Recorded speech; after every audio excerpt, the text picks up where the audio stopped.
paying off debt requires discipline, sacrifice, and a whole lot of determination. But let's face it, sticking to a strict budget, saying no to impulse purchases, and putting every extra penny towards debt repayment can be tough, especially when life throws unexpected curveballs your way. That's where developing your why comes in. Your why is the motivation or the driving force behind your desire to become debt free or become more financially secure. It's the emotional connection that will keep you going when things get tough or your motivation begins to wear off, which it will. Let's talk about how to develop our why. Welcome to the Debt Free Dad podcast, where we help normal, everyday people take control of their finances so they can live a happier, less stressful life. My name is Ryan Nelson, and my wife and I paid off about $160,000 in debt over 8 years while we were raising 3 kids. So, yes, it really did take us about 8 years to pay off our debt. The first 4 years, there were a lot of ups and downs. And honestly, we can trace that all back to not really having our why in place. See, we knew we wanted to get out of debt and take control of our finances, but the reasons were pretty superficial. So we had reasons like we wanted to have more money to do things. We wanted to have money to maybe travel a little bit, or we wanted to have money to maybe buy a nicer car or have money to buy a better house. And the reality was is that stuff really wasn't all that important to us. That was just kind of the world's view of why we wanted to get out of debt. And so it was very easy to not stick to the plan when the reasons are not that important to begin with. So our real why actually had nothing much to do with money. And I just want to break down like what our why was. And it really wasn't a ton of things, but these four things that I'm going to share with you are really the driving force that helped us stay on track. So, number one, we wanted to stop fighting about money. My wife and I, it was just a pretty normal thing. We were living paycheck to paycheck. We made okay money, we made decent money, but we were broke. We had a lot of nice things, but we also would look in the checkbook and there would be sometimes $100 left or $50 left for a week until we got paid. And so we were always fighting about money. And so number one is we just wanted to stop doing that. It was just such taking up such an enormous amount of time in our relationship, and it really was just not helpful in any way. Number two is we wanted to set an example for our kids to follow. I grew up with parents who just kind of said, you'll always have a credit card. And, I wouldn't say they encouraged us to be in debt, but it was kind of encouraged as a normal thing that there's no way that you're not going to be in debt. And so we wanted to just think differently and not do that for our kids. And so we wanted to set that example and have them, if they wanted to go to college, not take on massive student loans. And we wanted them to be able to get started on the right foot as they, moved out and got started in their life. Number three is we wanted to stop keeping up with the Joneses. This was just exhausting to us. We had done this for years. We'd lived in, nicer neighborhoods. And it just makes you spend a lot of money and it just gets very tiring.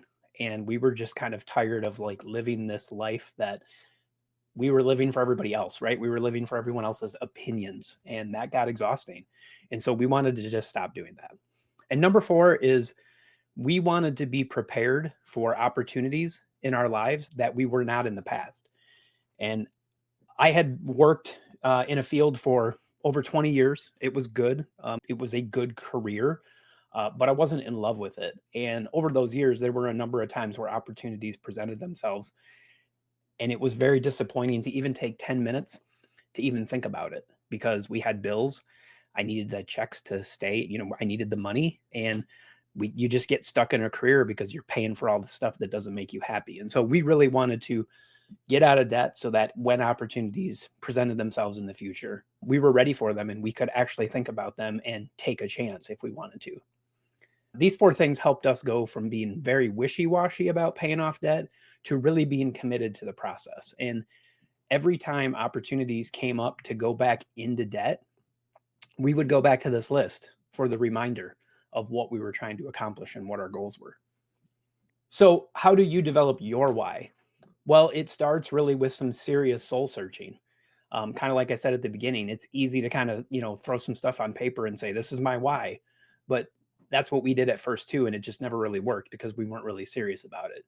So really take your time. Like, what are your dreams and aspirations? What do you want your life to look like when you become debt free? Or maybe you just want to take really good control of your finances, and you are okay with a little bit of debt. But what does your life look like? What does that future life of yours look like? What are you hoping to do? And then how will being debt free impact like your relationships? How would it impact your career? Do you love what you're doing, or would you love to make a change? How is it affecting your mental health? Money has been rated, especially over the past couple of years, as one of the top things that's affecting people's mental health. How is your money affecting your overall well-being, and how would it look like if you could take control of those things?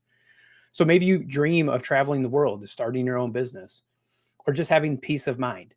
Whatever your why is, make sure it's something that truly resonates with you, something that excites and inspires you. So once you've identified your why, it's time to start kind of making that tangible. So you want to write it down. We encourage people that we work with to create a vision board or find a visual representation that speaks to you. Put it somewhere that you'll see it every day, on your mirror, your fridge, your computer. Especially like if you're an online shopper, have it someplace where you're going to be tempted. Especially when you go to try to get out of debt, it's not going to be easy, and there's going to be daily temptations. So having that reminder in your face all the time is like, okay, this thing I'm about to buy is going to impact this. And that is extremely helpful. It was extremely helpful for us as we were going through it. And this constant reminder will serve as a motivator, and it'll keep your why at the front and center of your mind. So when you have a strong why, it becomes easier to make sacrifices. It becomes easier to stay committed to your debt repayment plan.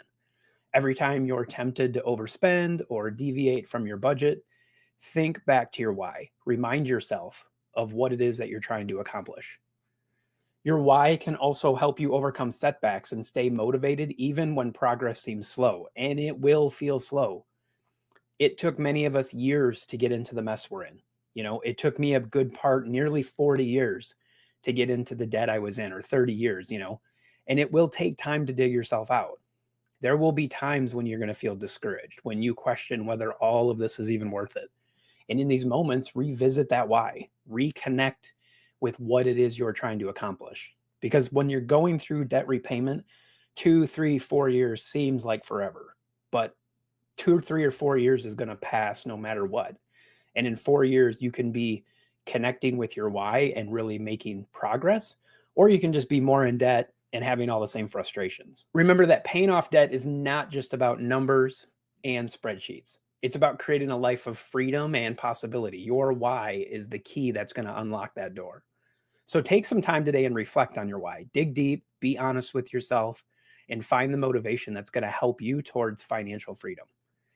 And remember, you're not alone in this. We here at Debt Free Dad are here to support you. We have tons of people in our Facebook groups, in our program. We're here to cheer you on and provide you with the tools and resources you need to succeed. And I want to encourage you to get around people that are also trying to do this, because the world is full of broke people. You need to find people that are also of the same mindset. So get around people. I want to encourage that. And if you're ready to take the next steps and you want to take control of your finances, I just want to invite you to a free Life Without Payments workshop that we will be hosting on Sunday, October 20th. You can head over to debtfreedad.com and click on the green button at the top of the page to sign up. And we can't wait to see you there. Take care, everyone.